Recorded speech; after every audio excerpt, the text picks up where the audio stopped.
Here we got a video of Biden's infrastructure bill where they hid the kill switch for vehicles way earlier. Whenever they were introducing this, they had said that they were not going to do a kill switch or had any plans for a kill switch. 720 is the highest we can do, but I'm gonna play this video for you guys because this is actually pretty important stuff, man. Government may soon be able to shut down your car. A new law requiring car manufacturers to install anti-drunk driving tech. You may not have heard about that because when reporters covered the last infrastructure bill, President Biden's biggest domestic accomplishment. Yeah.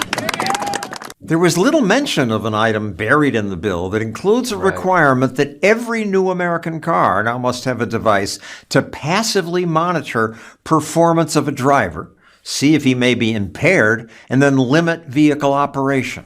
I actually do wonder how they're supposed to do this or monitor or whatnot, because I mean sometimes you're driving, there's a big pothole, you're driving in a bad area with multiple potholes, and you're just having to avoid them since our tax dollars seem to not be enough, even though we're already taxed the new one, if you know what I'm saying. It almost sounds like the domain of science fiction. So what if you are just trying to avoid a bunch of potholes and then your car decides to shut off and then you're in front of an oncoming 18-wheeler or a truck? I mean, what are you supposed to do in that situation, right?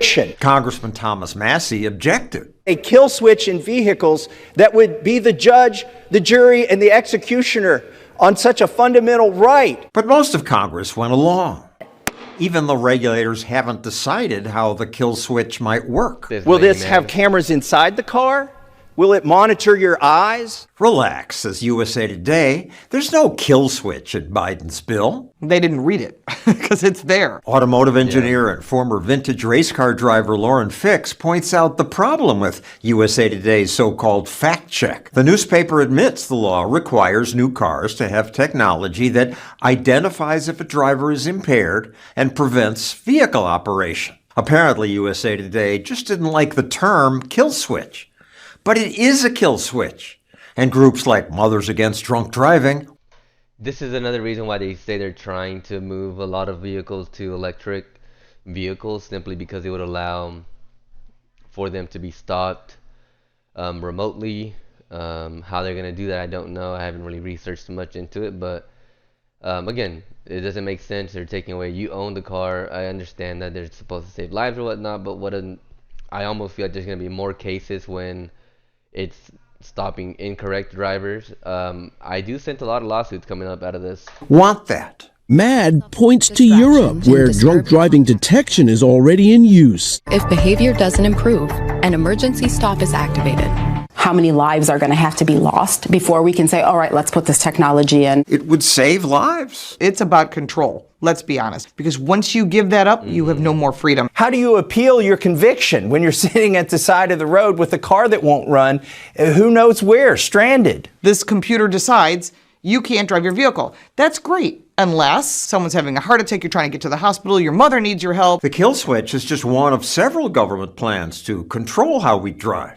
Some California lawmakers want every new car to have a speed governor. Physically prevents it from going over 10 miles an hour over that speed limit. Good idea, said federal regulators. Let's take it nationwide. But not being able to speed up can be dangerous too. You have to avoid an accident. There's something coming at you.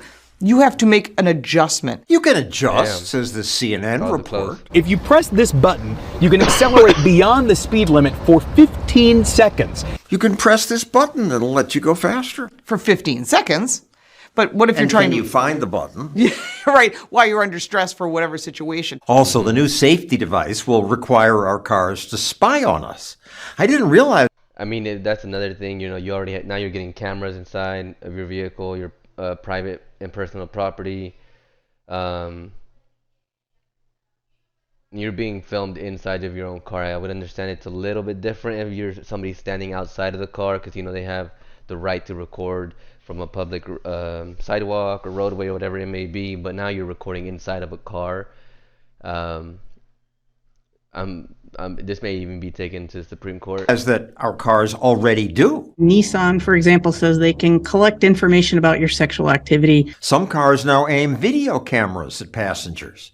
Some listen to passengers. Some intercept your text messages. What do they do with that data? 76% sell it, and 56% say they will share your personal information without a court order. I just bought a new car. Nobody told me that this thing was in there. Oh, it's there. Because when you go to buy a new car, you get that really long document that's all digital.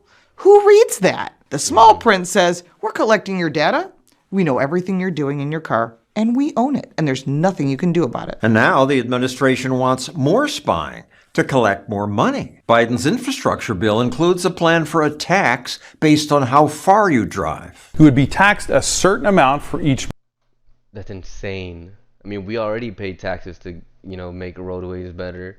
We already pay taxes on our car to register it every year. I mean, they're just trying to keep taxing us.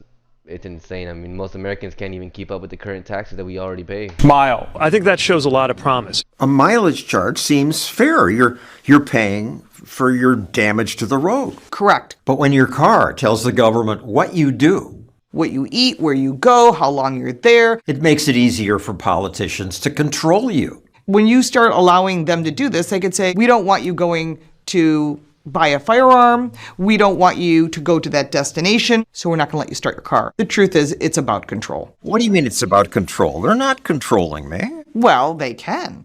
Where do you get a bill for your carbon footprint? You're at your maximum for carbon credits. We're not going to let you drive your car today. You can take the train. You can take the electric bus. This is paranoia. Maybe. But so far, everything that I've said about these things, each step keeps coming through. Right, because first they didn't have any kill switch in them. Now they do. Look what they did to the truckers in Canada. When Canadian truckers protested COVID mandates, Canada's government cut them off from their money. If your truck is being used in these protests, your corporate accounts will be frozen. You can't get your money out of your account. They can do anything they want when they have your data. So when you think that it sounds so great that they have it for your protection, the truth is it's about control. So far, our government hasn't used its new technology to control us. But politicians have passed laws to start the process. They never reverse these rules. They just keep building on them.